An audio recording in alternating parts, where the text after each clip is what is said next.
4 kali saya kalah, tapi saya tidak mengganggu pemimpin yang dapat mandat. Demokrasi wujudnya adalah pemilihan. Kita mengerti, kita mungkin tidak puas, tapi alternatifnya apa? Apa kita mau gaduh? Habis tiap pemilihan gaduh, tiap pemilihan gaduh, yang kalah ribut, yang kalah ribut. Kapan kita mau menuju kesejahteraan untuk rakyat kita? Saya selalu minta mereka, kenapa Indonesia setelah 81 tahun tidak bisa bikin mobil buatan sendiri?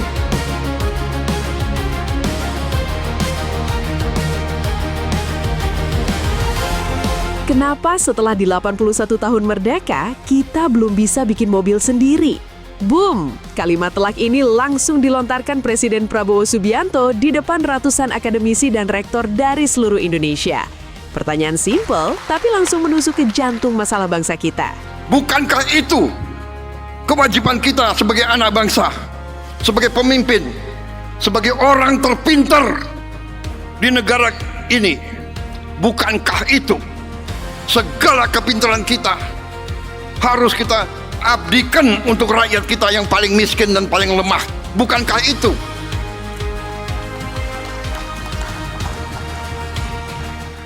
Silakan, kalau ada yang berpendapat lain, hak. Saya katakan kita berbeda. Kalau ada yang berpendapat bahwa gaduh, ribut, bakar-bakar, anarki, kebencian, permusuhan, maki-memaki itu produktif. Di pidato terbarunya, pada pembukaan Sarasehan Kebangsaan KSTI 2026, Pak Prabowo benar-benar bicara dari hati ke hati, guys. Beliau menekankan kalau Indonesia nggak akan bisa maju kalau kita nggak mandiri secara teknologi, pangan, dan ekonomi.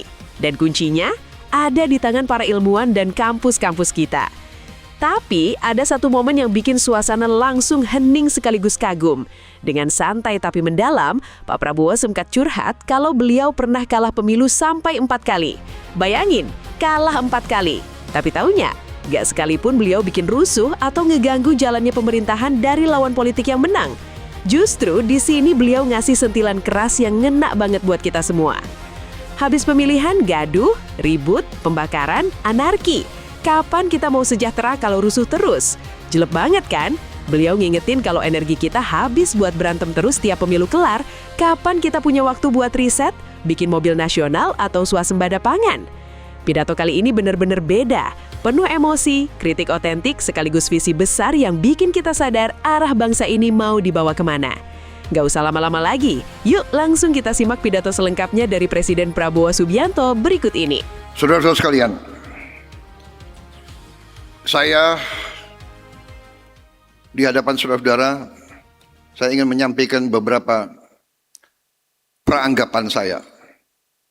Selalu dalam setiap pertemuan saya menyampaikan ini, peranggapan. Saya berperanggapan kita semua di sini semuanya adalah anak Indonesia yang cinta bangsanya dan rakyatnya. Kita berbeda, pasti. Kita berbeda suku, kita berbeda agama, kita berbeda latar belakang, kita berbeda mungkin ideologi, kita berbeda sejarah, kita berbeda pengalaman. Saudara-saudara, ada apalagi profesi. Ada yang dokter, ada yang insinyur sipil, ada yang insinyur mesin, ada yang insinyur pesawat terbang, ada yang ahli arkeologi, ada yang ahli antropologi, ada yang ahli bahasa, ada mantan tentara, ada pengusaha, berbeda. Berbeda kita punya latar belakang. Dan saudara-saudara, pengalaman kita pasti berbeda. Tapi dengan premis tadi, dengan anak Indonesia yang cinta tanah airnya, saya kira dalam perbedaan ini kita harusnya bisa mencari titik-titik kebersamaan. Inilah yang saya lihat dari apa yang saya pelajari dari sejarah, karena salah satu hobi saya, passion saya adalah sejarah. Dari apa yang saya belajar dari sejarah ribuan tahun, bangsa-bangsa yang elitnya bisa kerjasama, itu bangsa itu yang bangkit. Bangsa yang elitnya selalu tidak bisa kerjasama, bangsa itu tidak bisa mencapai potensinya. Ini sejarah mengajarkan. Sampai hari ini marilah kita lihat di berita apa yang terjadi di Ukraina, di Eropa. Kalau kita lihat, rasnya sama, sukunya sama, agamanya juga banyak yang sama. Perangnya itu sampai puluhan ribu korban mati tiap bulan. Dan perang di Ukraina sudah lebih lama dari perang dunia kedua. Perang di Ukraina sudah lebih lama dari perang dunia kedua. Kita lihat apa yang terjadi di Gaza, di Palestina, di Lebanon. 90% dari Gaza rata. Mungkin sama akibatnya dengan Hiroshima atau Nagasaki. Lebanon sekarang seperti itu. Iran, seluruh negara Teluk, Yaman, kita tinggal lihat tiap hari. Perang di Afghanistan, perang di Balukistan, perang di Myanmar, semakin dekat. Perang antara Muang Thai dan Kamboja.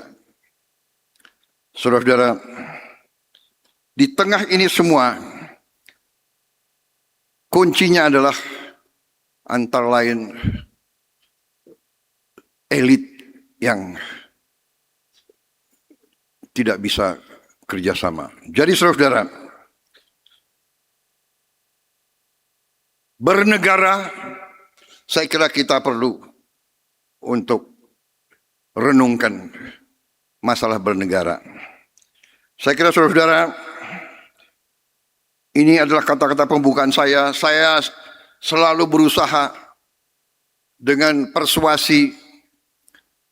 Saya sebagai pemimpin politik, saya dipilih secara demokratis. Saya maju ke rakyat 5 kali minta mandat. 4 kali tidak diberi mandat. 4 kali saya kalah. Tapi saya tidak mengganggu pemimpin yang dapat mandat.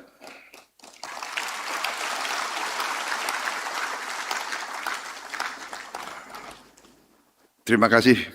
Karena biasanya kalau saya bilang 4 kali kalah, audiens ketawa.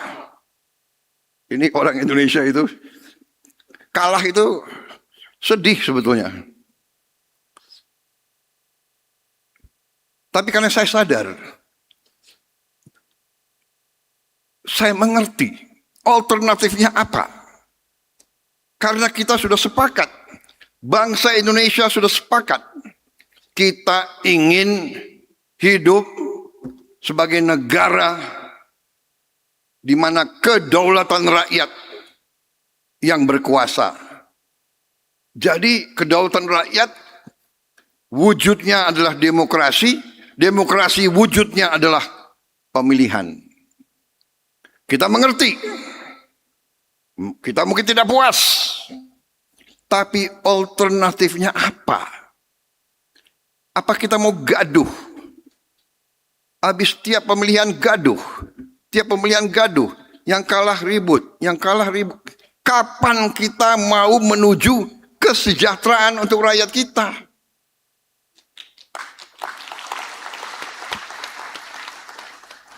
Bukankah itu kewajiban kita sebagai anak bangsa, sebagai pemimpin, sebagai orang terpintar di negara ini?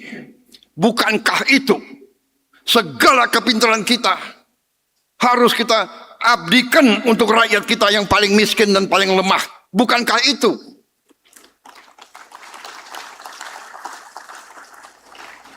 Silakan.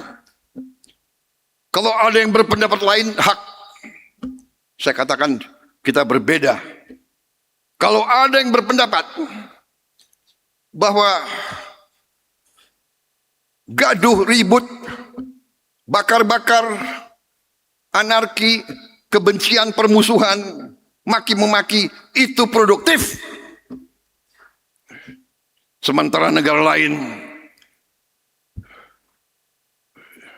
menuju kesejahteraan, menuju terobosan, menuju kekayaan. Saudara-saudara, karena itu saya berkali-kali saya datang kepada kampus. Saya datang, saya minta orang-orang terpintar, tanya Pak Brian, tanya Profesor Sigit. Saya tanya profesor-profesor IPB, kenapa kita tidak bisa punya benih gandum? Kenapa kita harus import gandum? Saya tanya, kenapa kelapa sawit per hektar di Malaysia produktivitasnya lebih dari kita? Kenapa? Saya selalu minta mereka, kenapa Indonesia setelah 81 tahun tidak bisa bikin mobil buatan sendiri?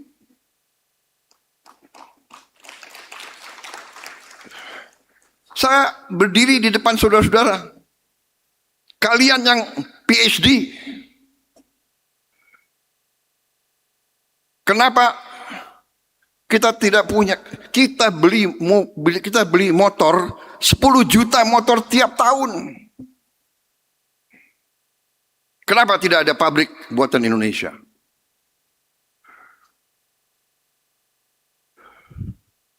Tapi saya terima kasih kampus. Saya terima kasih kita mulai ke arah punya mobil sendiri. Terima kasih. Saya ada satu kepuasaan yang mendalam di hati saya. Waktu saya dilantik, saya pulang dari pelantikan, saya bisa naik mobil buatan Indonesia. Desainnya Indonesia, dibuat di Indonesia, tidak 100%. Dan tidak ada mobil di dunia yang 100% produknya dari satu negara. Tapi kalau 65%, 70% itu sudah boleh kita klaim buatan Indonesia. Risikonya sekarang selama saya jadi presiden, ya harus naik mobil buatan Indonesia.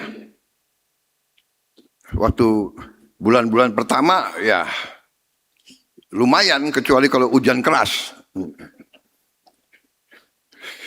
Kalau hujan keras sempat bocor juga itu. Tapi saya kembalikan, Profesor Sigit, gimana nih mobil presiden bocor? Perbaiki. Tidak apa-apa. Minimal kita mulai. Kita harus berani mulai.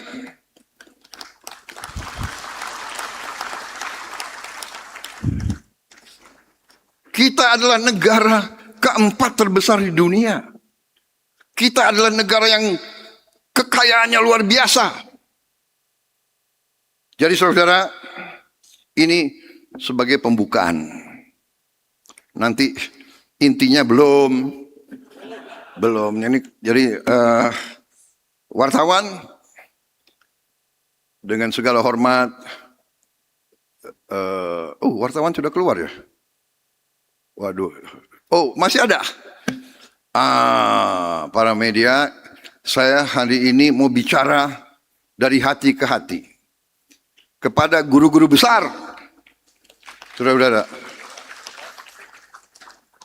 Jadi dengan hormat, saya mengundang para wartawan untuk minum kopi di luar. Ya, saya yakin Pak Brian sebagai penyelenggara sudah siapkan kopi-kopi yang bagus.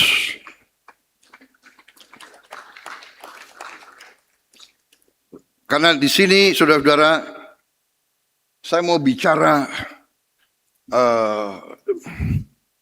dengan saya mau beri apa yang saya punya. Saya mau beri data fakta apa yang saya punya. Dan saudara-saudara, sebagai ilmuwan, monggo, kaji, teliti, pelajari.